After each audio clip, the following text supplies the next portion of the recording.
जय माता दी दोस्तों, तपोभूमि क्लासेस पर मैं अवधेश भदौरिया आप सभी का स्वागत करता हूं। एमपी पुलिस कांस्टेबल के एग्ज़ाम शुरू हो गए हैं और हर बार की तरह इस बार मैं फिर से लेकर आया हूं आप लोगों के लिए एग्ज़ाम का एनालिसिस, यानी एग्ज़ाम में क्या पूछा गया, आगे की शिफ्ट में कैसा एग्ज़ाम आ सकता है, इन्हीं सब चीज़ों की चर्चा। तो दोस्तों आज है 8 जनवरी और 8 जनवरी की पहली शिफ्ट के जीएस के प्रश्नों के साथ मैं आपके सामने आ गया हूँ। दोस्तों इन प्रश्नों के लिए मैं धन्यवाद देना चाहूँगा वीरेंद्र भदौरिया जी का, जो कि भिंड से हैं, इनका आज भोपाल में पेपर था, और राहुल टेकाम जी का, जो कि बालाघाट से हैं, इनका भी दोस्तों आज पेपर था। सबसे पहले तो मैं आपको पैटर्न के बारे में बता दूं, तो पैटर्न जो है हमेशा वाला जो पैटर्न रहा है, पिछले साल वाला पैटर्न है, वो पैटर्न बिल्कुल ज्यों का त्यों फॉलो हुआ है। जीएस और जीके से आपके जो क्वेश्चन है वो 20 से 25 क्वेश्चन आए हैं। जहां तक 20 हैं या 25 हैं, अगली किसी शिफ्ट में आप में से कोई गिन के आ जाना तो कंफर्म भी हो जाएगा, ठीक है।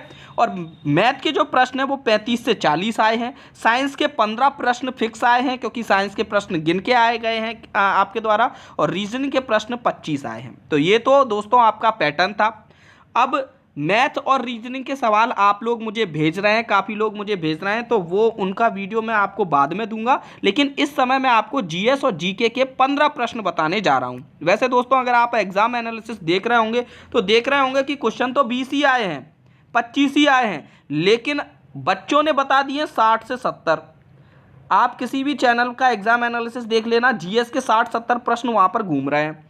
तो ये बहुत सारे जो प्रश्न हैं ये बोगस प्रश्न हैं, जो कि गलत बता दिए गए हैं या मजाक मजाक में किसी स्टूडेंट ने बता दिए हैं। तो उन प्रश्नों को हमने यहाँ पर बिल्कुल भी नहीं लिया है। हमने केवल उन प्रश्नों को लिया है जिनको हमने टैली कर लिया है वीरेंद्र जी से और राहुल जी से। इन दोनों लोगों से टैली कर लिया है, क्योंकि ये दोनों एक जेन्युइन कैंडिडेट हैं और ये पेपर दे के आए हैं, ठीक है। तो 100% ऑथेंटिक क्वेश्चन आपको मिलने वाले हैं, और इनकी पीडीएफ भी आपको टेलीग्राम पर तपोभूमि ब्रॉडकास्ट पर मिल जाएगी। @तपोभूमि सर्च कीजिएगा, आपको मिल जाएगा। अगर आप हमें प्रश्न भेजना चाहते हैं, आपका दूसरी शिफ्ट में पेपर है या किसी और दिन पेपर है, तो भी आप मेरा ये नंबर नोट कर लीजिए, 8839 449109। इस नंबर पर आप मुझे अपने प्रश्न भेज सकते हैं जो पेपर में पूछे गए हैं, ठीक है। चलिए पहले प्रश्न की ओर आते हैं। पहला प्रश्न है, मध्य प्रदेश का सबसे बड़ा अभ्यारण्य कौन सा है? तो नौरादेही, जो कि सागर में है, वो मध्य प्रदेश का सबसे बड़ा अभ्यारण्य है। मध्य प्रदेश में कुल 31 अभ्यारण्य हैं, और सबसे छोटा अभ्यारण्य कौन सा है यह आपको कमेंट में बताना है। कोयले का सर्वाधिक उत्पादन किस राज्य में होता है? यह प्रश्न पूछा गया था। तो झारखंड में कोयले का सर्वाधिक उत्पादन होता है। तानसेन की समाधि कहाँ पर है? यह ग्वालियर में है। चौथा प्रश्न आया था कि मध्य प्रदेश में चीनी का कटोरा किसे कहते हैं? तो दोस्तों मध्य प्रदेश में जो चीनी का कटोरा है वो नरसिंहपुर को बोला जाता है, क्योंकि मध्य प्रदेश के गन्ना उत्पादन का, कुल गन्ना उत्पादन का 65% उत्पादन अकेले नरसिंहपुर में हो जाता है, तो और गन्ने से ही हमारी चीनी बनाई जाती है। लाल बाग पैलेस के बारे में पूछा गया था कि ये कहाँ पर है? तो लाल बाग पैलेस के बारे में मैं बता दूं, ये इंदौर पे है, और हमने यहीं पर इकट्ठा होकर एक धरना व ज्ञापन भी दिया था, ठीक है। जब मध्य प्रदेश पुलिस भर्ती हेतु हमने लाल बाग पैलेस पर ही इकट्ठे हुए थे। ये 72 एकड़ में फैला हुआ है। तुकोजी राव द्वितीय, जो होलकर साम्राज्य के एक राजा थे, उनके शासनकाल में इसका निर्माण शुरू हुआ था 1877 में, और 1884 में यह बन के पूर्ण हो गया था। मिस्टर कैरी जो थे ये इसके वास्तुकार थे, ठीक है। अगला प्रश्न है, मदन महल कहाँ स्थित है? तो मदन महल दोस्तों जबलपुर में स्थित है। इसे रानी दुर्गावती जी का किला था ये। सातवां प्रश्न है, दिल्ली देश की राजधानी कब बनी? तो 1911 की बात है, जब दिल्ली को देश की राजधानी बनने के लिए घोषित किया गया कि दिल्ली देश की राजधानी होगी। उसके पहले कलकत्ता थी, और यह घोषणा जॉर्ज पंचम द्वारा की गई थी 15 दिसंबर 1911 को। और उसके बाद जैसे राजधानी बनती है तो कहीं ना कहीं राज्य का कार्य होता ही है, तो उसके निर्माण की प्रक्रिया शुरू हुई। वहाँ एक नया शहर, एक नई बस्ती बनाने की प्रक्रिया शुरू हुई, ठीक है। तो उसके लिए जो था एडविन लुटियंस और हैवर्ट बेकर वास्तुकार थे। इसीलिए तो आप अभी देखते होंगे कि दिल्ली के कुछ हिस्से को लुटियंस दिल्ली बोला जाता है, तो इसी वजह से बोला जाता है क्योंकि इसके वास्तुकार लुटियंस थे। और उद्घाटन आपके जो गवर्नर थे इरविन ने किया था 13 फरवरी 1931 को, जब बन के तैयार हुई, उद्घाटन किया इन्होंने, ठीक है। तो ये सारी चीज़ें ध्यान रखिएगा, ये लुटियंस वाला थोड़ा इंपॉर्टेंट है। आठवां प्रश्न था, रणजी ट्रॉफी 2016-17 के विजेता कौन थे? तो गुजरात विजेता थी, पहली बार जीती है, इसलिए इंपॉर्टेंट हो जाता है। इसने हराया था मुंबई को 5 विकेट से, और सबसे ज़्यादा रन पूरी रणजी ट्रॉफी में जो बने थे वो प्रियांक पांचाल के 1310 थे, और शाहबाज नदीम ने सबसे ज़्यादा विकेट लिए थे 56। उसके बाद से हो नहीं पाया रणजी ट्रॉफी, ठीक है। ओलंपिक खेलों की शुरुआत कब से हुई? तो 1896 से हुई, एथेंस से। त्रिपुरा किस वर्ष पूर्ण राज्य बना? तो 1972 में त्रिपुरा पूर्ण राज्य बना। अगला प्रश्न था कि जय विलास पैलेस कहाँ पर स्थित है? तो जय विलास पैलेस आपका ग्वालियर में स्थित है।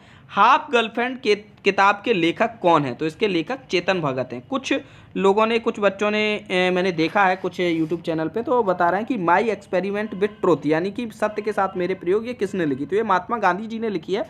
लेकिन वीरेन जी ने बताया कि ये प्रश्न आया ही नहीं है, ठीक है, तो मैंने उसको फिर लिया नहीं, और उन्होंने मुझे बताया कि हाफ गर्लफ्रेंड बुक आई है 100%। तो ये था। अब आगे बढ़ते हैं हम। हीरे की खान मध्य प्रदेश के किस जिले में है? तो हीरे की खान दोस्तों आप सबको पता होगा पन्ने जिले में है। गोहर महल कहाँ पर है? तो गोहर महल आपका भोपाल में है। और किशोर कुमार का जन्म कहाँ हुआ? तो ये खंडवा में हुआ। ये जो ऊपर के 13 प्रश्न थे ये तो 100% ऑथेंटिक थे, 100% ऑथेंटिक। लेकिन ये जो 2 प्रश्न है, गोहर महल और किशोर कुमार का जन्म, इन पर पुष्टि नहीं की गई है, लेकिन ये उनको याद भी नहीं था कि ये पेपर में आए हैं या नहीं आए हैं। अगर नहीं आए होते तो वो क्लियर मना कर देते। जैसे बहुत से प्रश्न काफ़ी चल रहे हैं, जो मतलब चल रहे हैं कि दक्षिण अफ्रीका के कप्तान का नाम पूछ दिया गया था तो ये नहीं आया, रामगढ़ की गुफाएं नहीं आई हैं आपके में, ये उन दोनों लोगों द्वारा क्लियर बता दिया गया कि ये क्वेश्चन तो आया ही नहीं है, ठीक है। तो वो क्वेश्चन भी मैं आपको बता दूं ताकि आपको ये पता चले कि ये प्रश्न नहीं आए हैं, ठीक है। IPL 2008 नहीं आया, चंबल नदी का उद्गम नहीं आया, कबरा की गुफाएं नहीं आई, ठीक है, मिंटो हॉल का परिवर्तन नाम नहीं आया, पंचमेल हत्याकांड नहीं आया, ठीक है, होलकर वंश या राष्ट्रकूट वंश की स्थापना किसे की? ये नहीं आया, मांडू नहीं आया, सास बहू का मंदिर, कबीरदास का जन्म राजीव गांधी के बाद भारत के कौन थे? ये नहीं आया। अगर साइंस में भी देखा जाए तो साइंस के भी सही क्वेश्चन तो अभी मिल ही नहीं पाए हैं क्योंकि बच्चों को याद नहीं है, और जो फेक क्वेश्चन चल रहे हैं हर जगह वही 10-12 क्वेश्चन चल रहे हैं। जैसे भूख व प्यास का केंद्र, ये क्वेश्चन भी नहीं आया है। मलेरिया से संबंधित एक प्रश्न था, लेकिन डेंगू का क्लियर प्रश्न था कि डेंगू किस के कारण होता है, ये प्रश्न भी नहीं था। चलने फिरने वाली मांसपेशियों वाला, विटामिन डी का रासायनिक नाम भी नहीं पूछा गया था, ध्वनि को किस में नापा जाता है ये भी नहीं पूछा गया था। ऐसा बताया जा रहा है वीरेन जी और आपके टेकाम जी द्वारा, ठीक है।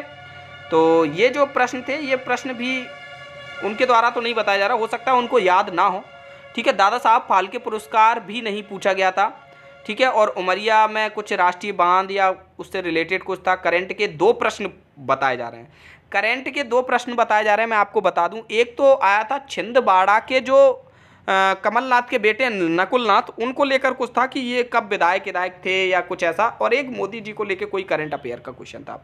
तो एग्जैक्ट क्वेश्चन नहीं मिल पाए ये। बाकी आप लोगों में से अगर किसी का एग्ज़ाम था तो आप मुझे प्रश्न भेज सकते हैं इस व्हाट्सएप नंबर पे 8839449109 पर, ठीक है। और जितने भी आप प्रश्न भेजते हैं, गणित, रीजनिंग, जिसके भी प्रश्न हो आप इस नंबर पर भेज सकते हैं। और कुछ ही समय बाद मैं गणित और रीजनिंग का भी वीडियो आप लोगों के लिए लेकर आऊँगा। मिलते हैं, तब तक के लिए धन्यवाद। जय माता दी।